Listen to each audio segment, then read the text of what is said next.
بسم اللہ الرحمن الرحیم۔ السلام علیکم محترم سامعین اور عزیز طلبہ کرام، امید کرتا ہوں کہ آپ تمام احباب خیر و عافیت سے ہوں گے۔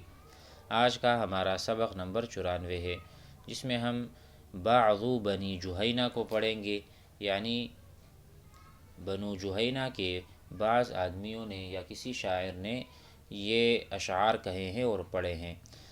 ان اشعار کی حکایت یہ ہے کہ عمیر ابن جناب قبیلہ بنو کلب پر اکثر غارت گری کرتا تھا۔ عمیر ابن جناب کس پر؟ بنو کلب پر غارت گری کرتا تھا۔ جب وہ تنگ آ گئے تو ایک روز سب جمع ہو کر حمید ابن حریث کے پاس گئے اور عمیر کی شکایت کی۔ حمید شاعر کے قبیلے کی ایک شاخ پر غارت گری کے لیے نکلا۔ اتفاق سے عمیر بھی ڈاکہ ڈالنے کے لیے نکلا تھا۔ راستے میں دونوں کی ملاقات ہو گئی۔ حمید نے اپنے ساتھیوں سے کہا، تم چپ جاؤ اور بالکل خاموش رہو تاکہ یہ مکمل طور پر ہمارے نرغے میں آ سکے۔ چنانچہ ایسا ہی ہوا۔ جب عمیر اور اس کے ساتھی حمید کے نرغے میں آ گئے تو حمید نے حملہ کر دیا، جس میں عمیر کے قبیلہ بنو فزارہ کے کئی آدمی مارے گئے۔ کس کے؟ عمیر کے قبیلے کے، بنو فزارہ کے۔ ذیل کے اشعار جو ابھی آئیں گے انشاءاللہ میں حمید کی تعریف اور اس جنگ کا ذکر ہے۔ تو اصل میں یہ جو حمید بن حریث ہیں، یہ اس کے پاس لوگ آئے تھے کہ عمیر کی شکایت کرے، لیکن یہ خود نکل گیا تھا غارت کرنے، کسی پر قبضہ کرنے۔ تو آپس میں ملے عمیر اور حمید۔ تو اب جب ان کے سامنے عمیر آ گیا تو اس نے تو آنکھوں دیکھا حال تھا۔ اب حمید فیصل ہیں، قاضی ہیں، تو اس نے کہا کہ اب اس کو یہیں نمٹا دیتے ہیں۔ تو ایسا ہی ہوا، ان کے قبیلے سے کافی لوگوں کو مارا۔ تو آئیے پڑھتے ہیں ان کی بہادری کیا تھی۔ وقال بعض بنی جہینة في وقعة كلب وفزارة ألا هل أتى الأنصار أن ابن بحدل حميدا شفى كلبا فقرت عيونها وأنزل قيسا بالهوان ولم تكن لتقلع إلا عند أمر يهينها فقد تركت قتلى حميد بن بحدل كثيرا ضواحيها قليلا دفينها فإنا وكلبا كاليدين متى تقع شمالك في الهيجاء تعنها يمينها۔ آیے ترجمہ سمجھتے ہیں۔ بنو جہینہ کے بعد لوگوں نے کہا، فی وقعت کلب و فزارہ، جب ان کے درمیان لڑائی ہوئی تھی اور واقعہ ہوا تھا۔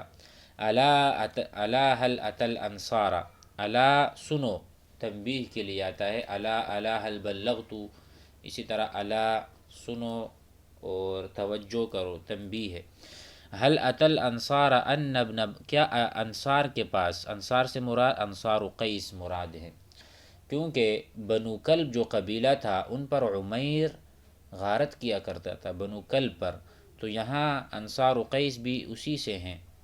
کہتے ہیں کہ کیا انصار کے پاس یہ خبر پہنچی، هل اتى الانصار، اتا حضرا و ذهبا، ان ابن بحدل، کہ ابن بحدل جو ہے، ٹھیک ہے، حمید ابن بحدل مراد ہے۔ حمید یہاں پر مذکور نہیں، لیکن ابن بحدل حمید ہی ہوا، یعنی ان بحدل حمیدن، حمید شفا کلبن، انہوں نے جو ہے نا بنو کلب، ان کو تشفی دی، ان کو خوش کیا، ان کے کلیجوں کو ٹھنڈا کر دیا۔ کیسے؟ فقرت عیونہا، ان کی آنکھیں ٹھنڈی ہو گئی، کیونکہ انہوں نے بنی فزارہ کے لوگوں کو اور عمیر ابن جناب یا جناب کو قتل کیا۔ تو کہتے ہیں الا هل اتى الانصار ان ابن بحدل، کہ ابن بحدل نے، حمید نے، شفا کلبن، کلب یعنی بنو کلب جو مظلوم تھے اس واقعے میں، ان کو، ان کے دلوں کو، کلیجوں کو ٹھنڈا کیا اور ان کے آنکھوں کو، فقرت ای سرت و فرحت، قرت بمعنی قرۃ العین، عیونها، عیون جمع عین، ان کی آنکھوں کو۔ وانزل قیسا بالهوان ولم تکن، اور قیس کو ذلت میں اتارا، ولم تکن لتقلع، وہ باز آنے والے نہیں تھے، الا عند امر یہینها، مگر اس وقت، ایسے امر کے وقت جو ان کو ذلیل کر دے، یعنی ذلیل کیے بغیر وہ شرافت سے باز آنے والے نہیں تھے، اسی لیے۔ وانزل، اور حمید نے ان کو، ان کی اوقات دکھا دی یا ان کو اتارا، بالہوانی، ذلیل کر کے اس قبیلے کو، کیونکہ یہ جو قبیلہ تھا، ولم تکن هذه القبیلۃ لتقلع، کہ اپنے گناہ کو چھوڑ دے، اپنے ظلم کو چھوڑ دے، غارت گری نہ کرے اور اپنے ہاتھ کو کھینچ لے، لیکن لم یقلع عن الذنب، گناہوں سے جب ہاتھ نہیں نکالے انہوں نے تو پھر کیا ہوا؟ الا عند امر یہینھا، اس وقت پھر یہ سیدھے ہوتے ہیں، ان کو جب سبق ملتا ہے، عبرتناک شکست ملتی ہے، اہان یہین، ایسے کام جو ان کو ذلیل کر دے، اس وقت ان کو سمجھ میں بات آتی ہے۔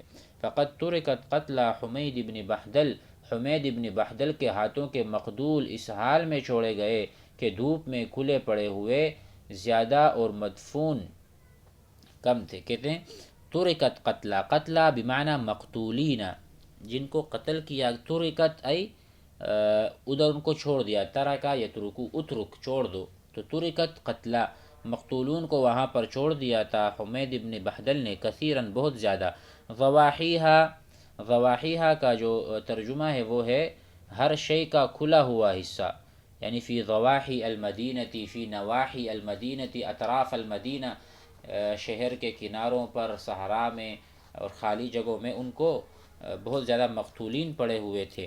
قلیلاً دفینھا، بہت کم لوگ دفن کیے گئے ہیں۔ تو یہ بھی ایک ذلت آموز، ایک عبرتناک وہ شکست تھی کہ ان کے مقتولین زیادہ تھے اور جس کو مدفون کیا وہ بہت کم مقدار میں تھے، ٹھیک ہے، دفینھا ای مدفون۔ فإنا وکلبا کالیدین، ہم اور بنو کلب ایک آدمی کے دو ہاتھ کے مثل ہیں۔ فإنا، ہم جو ہیں، وکلبا، بنو کلب جو ہیں، کالیدین، دو ہاتھوں کی طرح ہیں، متى تقع شمالک فی الہیجہ تعنھا یمینھا، کہ اگر تیرا بایاں ہاتھ جنگ میں واقع ہو تو دایاں ہاتھ اس کی ضرور مدد کرے گا، اس طرح ہم ایک دوسرے کی مدد کرتے رہیں گے۔ شاعر بنو جہینہ کا ہے، اور جہینہ اور کلب دونوں قزاعہ کی شاخیں ہیں، قزاعہ کی شاخیں ہیں دونوں، جہینہ اور بنو کلب، اس لیے وہ کہہ رہے کہ ہم دو ہی ہاتھ ہیں، جب ایک ہاتھ کٹے گا دوسرا ہاتھ نصرت کے لیے آ پہنچے گا۔ تو اسی طرح اپنے آپس کی وہ بتا رہے ہیں کہ ہمارا تعلق کتنا زیادہ ہے۔ متى تقع شمال ای الید، ید الشمالی، فی الہیجہ ای فی المصیبت والمشکلہ، تعنھا اعانا یعینو، اعانت کرنا، مدد کرنا، نصر ینصرو، یمینھا، اس کا یمین کہتے ہیں دائیں ہاتھ کو۔ مزید آگے بڑھتے ہیں۔ وقال المنخل بن الحارث الیشکری ان کنت عاذلتی فسیری نحو العراق ولا تحوری، لا تسألی عن جل ما لی وانظری کرمی وخیری، وفوارس كأوار حر النار أحلاس الذكور، شدوا دوابر بيضهم في كل محكمة القتير۔ یہ جو ہے منذر ابن نعمان کی لڑکی پر عاشق تھا۔ یہ جو منخل نامی آدمی ہے، شاعر ہے جاہلی، یہ منذر ابن نعمان کی لڑکی پر عاشق تھا۔ منذر کو جب علم ہوا تو اس کو گرفتار کیا۔ مذکورہ اشعار میں اپنی بہادری، سخاوت اور عشق بیان کر رہا ہے۔ محبوبہ سے کہتا ہے ان کنت عاذلتی فسیری، اگر تو مجھے ملامت کرتی ہے، عاذلتی، اقل اللوم عاذل والعتابا، کہ اے عاذلات، اے ملامت کرنے والی عورتوں، ملامت سے باز آ جاؤ، یا اس کو توڑا کر دو، اقلی، قلیل کر دو، کم کر دو۔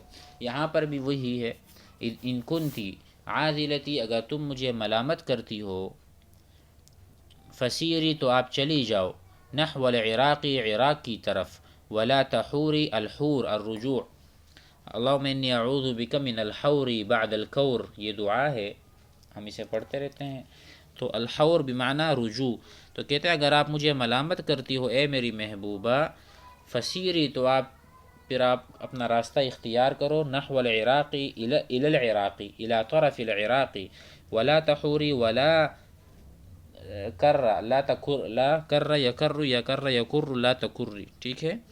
لا تسألی عن جل ما لی، میرے مال کی کثرت کے بارے میں نہ پوچھ، لا تسألی، تم سوال مت کرو، عن جل مالی، میرے سارے مال کے متعلق، وانظری کرمی وخیری، لیکن میں ملنگ آدمی ہوں، میری سخاوت اور شرافت کو دیکھ، کرم شرافت، خیر میرے خیر کو، وفوارس، اور میرے گھوڑوں کو دیکھو، اور میرے شہسوار جو آگ کے شعلے کی طرح تیز ہیں، جو نر گھوڑوں کے لیے ٹاٹ ہے، یعنی ہر وقت ان پر جمے رہتے ہیں۔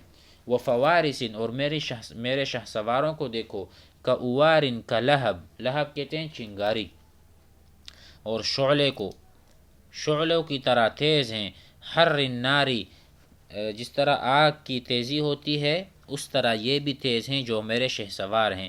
احلاس الذکوری، ایسے ان کے پاس گھوڑے ہیں، احلاس کہتے ہیں ٹاٹ، ٹھیک ہے، نر گھوڑے، سب سے تیز گھوڑے۔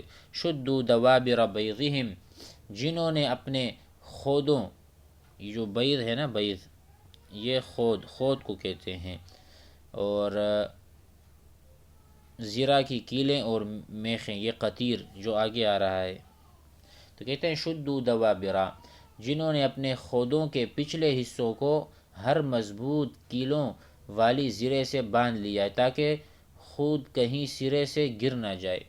تو کہتے ہیں شدو، یہ جو ہے نا فوارس، یہ جو شہ سوار ہیں، شدو شدہ، یہ فعل ماضی، شد شدہ شدو، انہوں نے باندھ دیا ہے، دوابر بیضہم، اپنے جو خود ہیں ان کے پچھلے حصوں کو، فی کل محکمت القطیری، جتنے بھی ان کے پاس محکم یا کیل مہیا تھے اس سے خوب ان کو مضبوط کر دیا تاکہ یہ گھوڑوں سے نہ گریں اور ان سے خود بھی نہ گرے، تاکہ یہ مقابلے میں چست رہیں اور نشاط ان میں ہو۔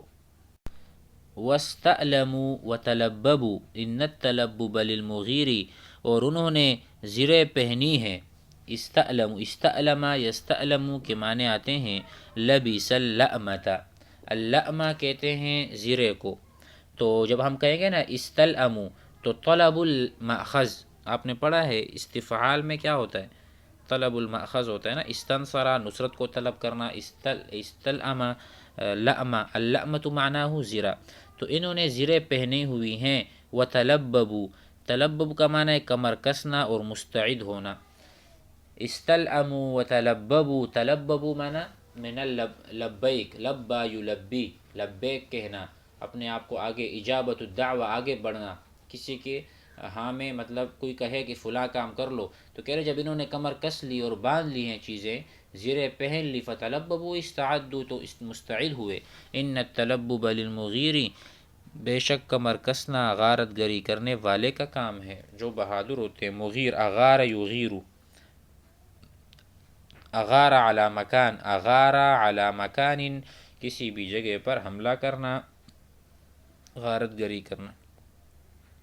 وعلی الجیاد المزمرہ، اور عمدہ دبلے پتلے گھوڑوں پر چٹانوں کی طرح شہ سوار ہیں۔ وعلی الجیاد، جیاد کہتے ہیں شریف گھوڑے، ٹھیک ہے، اور مزمرات کہتے ہیں المزمرہ، وہ گھوڑے جن کو گرمی میں رکھتے ہیں اور اس کی چربی کو بالکل پگھلا دیتے ہیں تاکہ گھوڑا اور تیز دوڑے۔ المزمر کہتے ہیں الفوارس او الحصان المزمر، وہ گھوڑا جس کو پگھلایا گیا ہوتا ہے، گرمی میں اس کو صحیح تدریب اور تربیت دی ہوتی ہے، تو کہتے ہیں ایسے گھوڑے جو کہ پتلے دبلے ہوتے ہیں، مزمراتی۔ فوارس مثل الصخوری، اور یہ جو شہ سوار ہے یہ چٹانوں کی طرح سخت ہیں۔ صخور صخرہ کہتے ہیں بڑی چٹان کو۔